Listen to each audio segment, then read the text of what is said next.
Hey guys, what's going on? So it's been about a week or so since I got back from GDC. I'm doing a lot of videos. If you subscribe to the Blistered Thumbs YouTube page that I've been editing and throwing some stuff up from on there.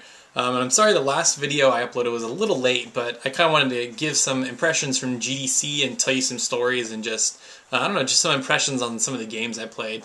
First of all, I kind of wanted to do a swag showing of things that I got. And first of all, I don't know if you can see this very well, but it's a Pixel Junk Shooter 2 shirt that I got at their little pre-launch party they had, which was pretty cool. I never played the first one, but I've seen my friend play it, and it looks and seems to play exactly like the first one. But I don't know. It looks cool, I guess. I got a free code for that, and I just gave it to him because I wasn't going to play it. So I got that shirt. I'm probably never going to wear this just because it's too big, but there is this indie game there called Octodad, and they were handing out shirts. On the back it says, "Loving father, caring husband, secret octopus." And that was really crazy, and they had a Kinect demo set up where you could play Octodad on the Kinect, where you had to move his legs with your arms, and we've got a video. I'll put all the links at the end. And it was just really funny to watch him try to walk around and like bump into boxes and stuff, like using his arms. It was crazy. Another indie game that was there that we got some stuff from was Bit Trip Runner, which is basically this is the guy you are, and there's just constantly stuff in your way. You're always running, so you have to like jump or slide or whatever over stuff, and it was pretty fun. Like the guys were taking pictures. You had to wear these like sunglasses that had like fake eyes in them, and you had to be holding this bag of like cheese puffs. I'll see if I can track down a photo from their Facebook page with me on it. But yeah, there's that, and then they were also handing out these little stickers.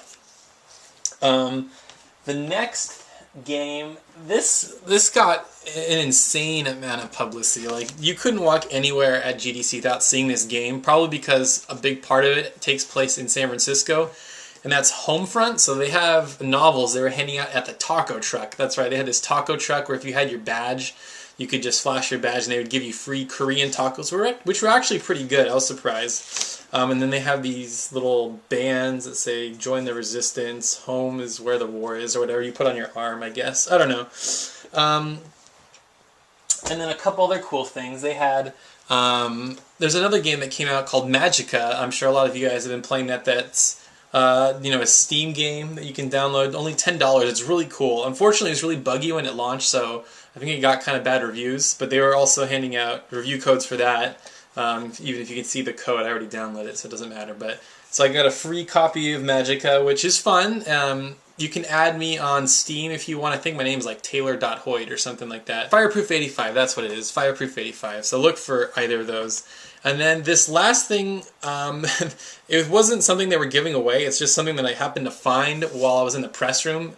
And this is a little Ape Escape purple PSP cleaning cloth. And I don't know like what it was doing there. Like, I remember coming there like on Wednesday and it was there. And Friday it was still there and nobody had taken it. And I was just like, yeah, what the hell? It's cool. I'll take it. So that's kind of the cool stuff I got. But some of the fun things, the very first night was that Pixel Junk Shooter 2 and the Patapon 3 party. So I got to play Patapon 3, and I've done a demo write-up, and also a little bit, I have a video on there that I will put in the description.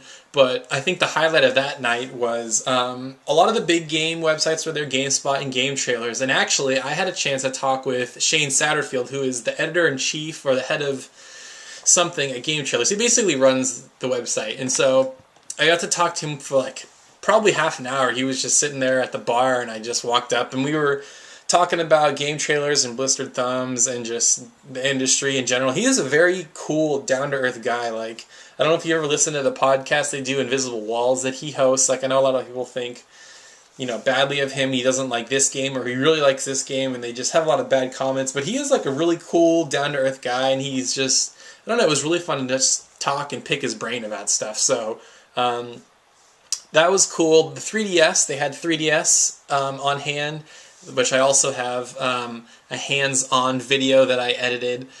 So we got to play Resident Evil Mercenaries, which is basically a full version of the Mercenaries mode, which, sorry about the camera shaking. It's not it's not that good. It's, you know, it's Mercenaries mode, a full game out of Mercenaries mode, so I would wait for the full-length game to come out. That's just my opinion, though. Got to play Kid Icarus. That was my personal favorite game to play. Kid Icarus was a lot of fun. It's a little bit hard to get used to because I don't play the Nintendo DS like ever. Like, I don't have one. I don't know anybody that has one. So flying and shooting is a little hard to get used to, but overall it's a fun game. See, Ocarina of Time, that looked amazing. Like the new graphics and how they did stuff, that was a lot of fun. Got to play Ocarina of Time. It looked great. I think the 3D in that game probably looked the best out of all the games there. I also got to do hands-on with the Xperia Play, which is like the PlayStation phone by Sony Ericsson, which comes preloaded with Crash Bandicoot, so I got to play Crash Bandicoot. It's basically a PSP Go with a phone added to it. Like, it's a touchscreen phone. I don't know what the price point is, but unless you don't have a smartphone yet or you really, really want a gamepad, I can't picture this selling very well. I don't know. It was cool. Like, man, if I was rich, I'd totally buy one just because.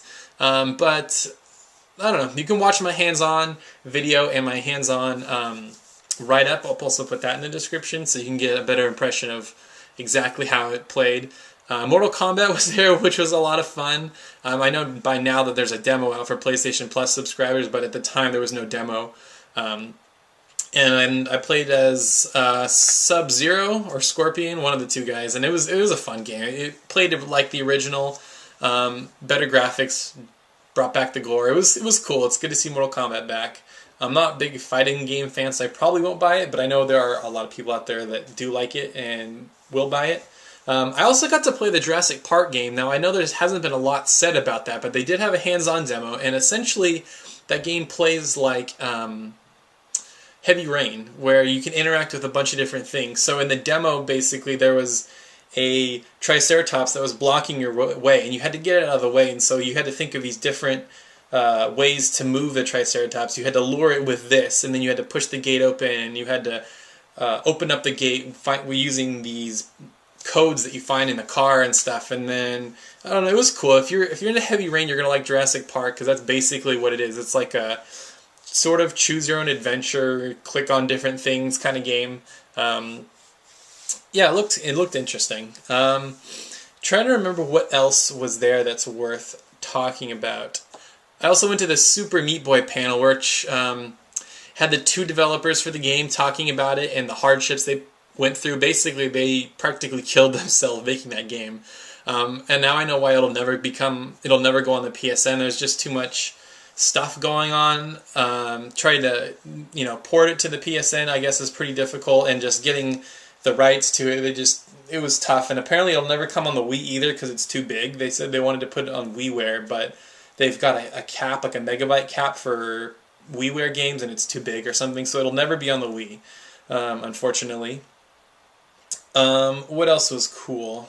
Oh, I saw the NGP. That thing is sexy as hell. And I also went to the panel where they showed Uncharted and they showed Little Deviants, which I'm probably not going to get. But everybody's talking about Uncharted. Now, one of the weird things was you would walk up to logs and then you would have to move your fingers off the buttons to tap on the screen. Then you would climb over a log. Now, that's kind of unintuitive. Like when you're playing a game, you just want to go through it and, press X or whatever to climb up the log. But it looked fun. It's definitely a new game. It's not a remake of Uncharted 1 or Uncharted 2 or anything like that. It's a brand new game. Like, the environments are very different. There seems to be a lot more cliff faces and a lot of more places where you climb up vines. Now, that could just be a tech demo, and that might not even be in the game at all. But from what I saw, that is not any Uncharted game that's already on the market. It's going to be a completely new one. And there was no hands-on, unfortunately. They had it in this glass revolving case where you could look at, and it's pretty slick. Hopefully at E3 they're going to have some hands-on time, which I'm more than hoping. I'm very, very hopeful that I'm going to be able to go with blistered thumbs and have some cool footage for you guys. But yeah, that's basically GDC. So I will put little annotations for the 3DS hands-on, the Xperia Play hands-on, and then also the Octodad Connect hands-on thing. And also, I got a really strange package in the mail today. I'll probably put that video up a little bit later. I wanted to make it its own separate video, but it has to do with God's Eater Burst. So anyway, look forward to that probably tomorrow or the next day, like very, very soon. So anyway, that's just my thoughts on GDC. If you went, or if I met you there, it was awesome to meet you there. I met a lot of cool people there. It was a cool first event. I've never been to an event like that before, so it was really cool to experience and see all the gaming people, all the guys from Kotaku and IGN and stuff. So anyway, yeah, just leave your thoughts if you read about GDC, what you think of the event. If I saw you, just say, hey, I was there, saw you, it was fun to hang out. But yeah, anyway, got that unboxing coming soon, and I'm debating whether or not I want to try to do PSP game reviews. I know I've said that numerous times, but just with work and stuff, and not being able to record footage, it's going to be kind of tough. So we'll see if that happens. Maybe I'll just do a vlog. If you guys want that, let me know. If you want me to just sit here with a vlog with the game and talk about the game, like very just candidly, I guess. So anyway, hope to get something else out soon, and thanks for subscribing, almost up to 100. So anyway, guys, thanks. I will talk to you later.